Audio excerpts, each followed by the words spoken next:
कि सब तो पहला कि थोड़ी फ्रिक्वेंसी जी अप डाउन होंगी जंप मारती है, वो स्टेबल हो जाएगा, पानी की मिकदार ठीक हो जाएगी, या कोई मतलब आई एनविटी देखो होर काम कर रहे हो, थोड़ी फ्रिक्वेंसी जी है वो मतलब ठीक हो जाएगी।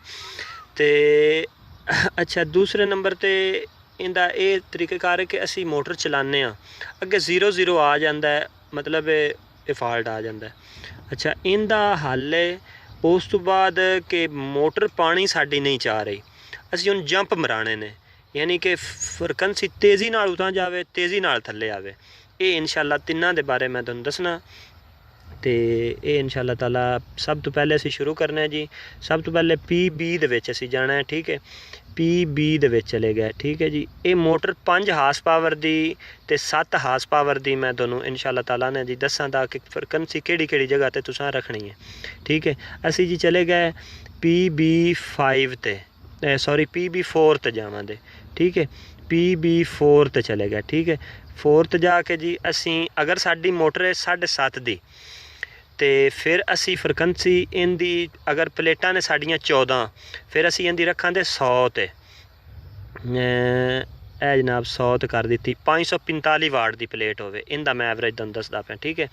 तो इनू अपना कर दिता जी अगे मंड के PB5 दे विच आ गए असी, इनू असी कर देना जी 50 ते या 55 ते, ठीक है। इनू आपस में स्टेबल रखना है, ठीक है। ये जी 5 दी हो गई, सॉरी 7.5 दी मोटर दी ये हो गई।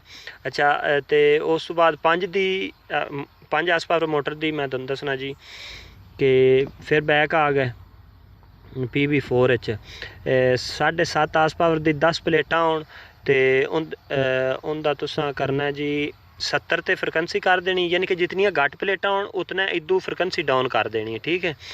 अच्छा जी अगे 55 5 हार्स पावर की मोटर नू 30 तो 35 दे दरम्यान तुसां रखना है, ठीक है। अच्छा जी इस तो बाद साडी दूसरी सैटिंग है जी। अच्छा जी दूसरी प्यारे भाई सैटिंग है कि PE दे विच जाना, ठीक है। PE दे विच चले जावांगे। अच्छा इनका कोड दें देनू शिफ्ट बटन दे नाल जनाब असी देवांगे 40721 इनका कोड है जी, 40721। बार बार ये आप नोट कर लो, जिमीदार भाइयों वास्ते 40721 PE का कोड है, ठीक है।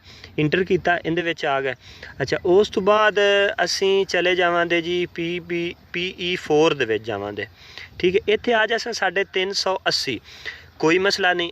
अगर मोटर ट्रिप कर जाती नहीं चलती पई असी इनू 270 भी कर सकते हैं, 80 भी कर सकते हैं, 90 भी कर सकते हैं, यानी कि 290। ज़रूरी नहीं कि 380 रहे।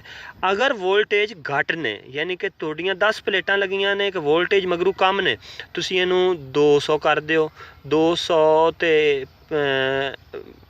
60 कर दो, 70 कर दो, 80 मतलब 300 कर दो, कोई मसला नहीं है। अच्छा अगर वोल्टेज मगरू पूरे ने फिर तुसी इनू 380 ते रखना, ठीक है। 7.5 दी मोटर है, 3 हार्स पावर, तुसी फिर इनू साढ़े मतलब 380 ते रखना। अच्छा जी तीसरी बताने तुम, ठीक है।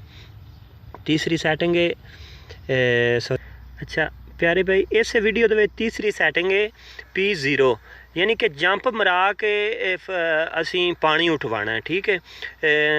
आम रूटीन। अच्छा PB12 दे विच P012 दे विच चलिया जाना, ठीक है। इंटर होए PB012 दे विच चलिया जाना, ठीक है जी। असी आ गए जी 11 सॉरी 11 दे विच। अगर इत्थे मैं 5 ते कीती है मतलब, अच्छा 5 ते तुसी कर सकते हो, तुसी इनू 6 ते भी कर सकते हो। अच्छा जी 6 ते कर लेने। अच्छा यानी कि अगर तुसी इन जितना तुसी इत्थे मतलब शिफ्ट दे बटन नाल मदद लैके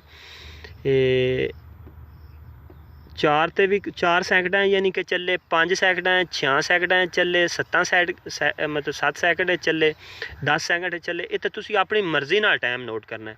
ਇੰਟਰ ਵਾਲੇ ਬਟਨ ਨੂੰ ਦਬਾਉਣਾ ਅੱਗੇ। ਫਿਰ 11 ਔਰ P0 12 ਦੇ ਵਿੱਚ ਇਹ ਸੈਟਿੰਗ ਹੈ ਜੰਪ ਮਰਾਉਣ ਵਾਲੀ, ਠੀਕ ਹੈ।